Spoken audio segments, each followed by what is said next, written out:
एक हरे भरे खजूर के बगीचे में कई सुंदर पक्षी रहते थे।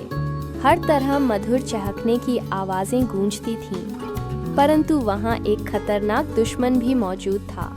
एक बड़ा और जहरीला कोबरा सांप, जो एक ऊंचे खजूर के पेड़ पर अपने बिल में रहता था। यह सांप एक निर्दयी शिकारी था, जो मौका मिलते ही छोटे पक्षियों पर झपट पड़ता और उन्हें निगल जाता।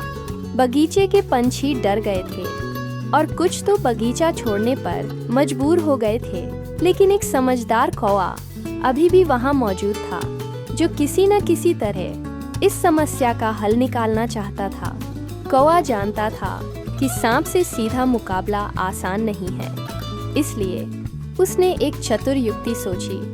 वह उड़कर पास के पहाड़ की ओर चला गया, जहां एक ताकतवर चील रहती थी, जो सांपों की सबसे बड़ी दुश्मन थी। जब कौवा चील के पास पहुंचा, तो सीधे मदद मांगने के बजाय उसने एक चालाकी भरा तरीका अपनाया।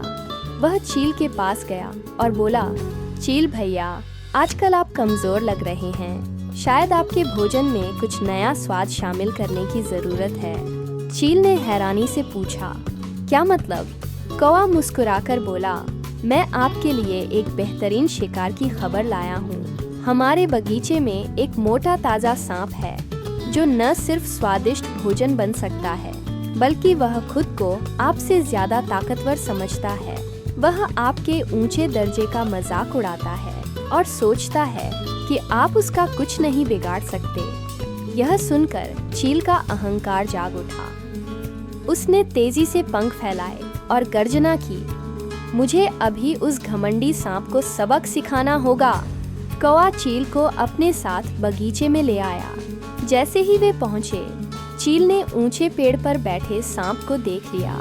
कौवे ने जानबूझकर सांप के पास जाकर कहा, तुम खुद को बहुत ताकतवर समझते हो, लेकिन देखो, आज चील आई है।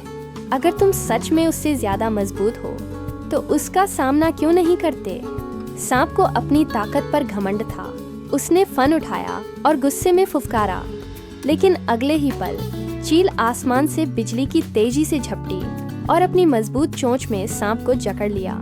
सांप ने छूटने की बहुत कोशिश की, पर चील की पकड़ इतनी कसी थी कि वह बेबस हो गया। चील उसे बगीचे से दूर पहाड़ों में ले गई और वहां फेंक दिया, जहां वह हमेशा के लिए गायब हो गया।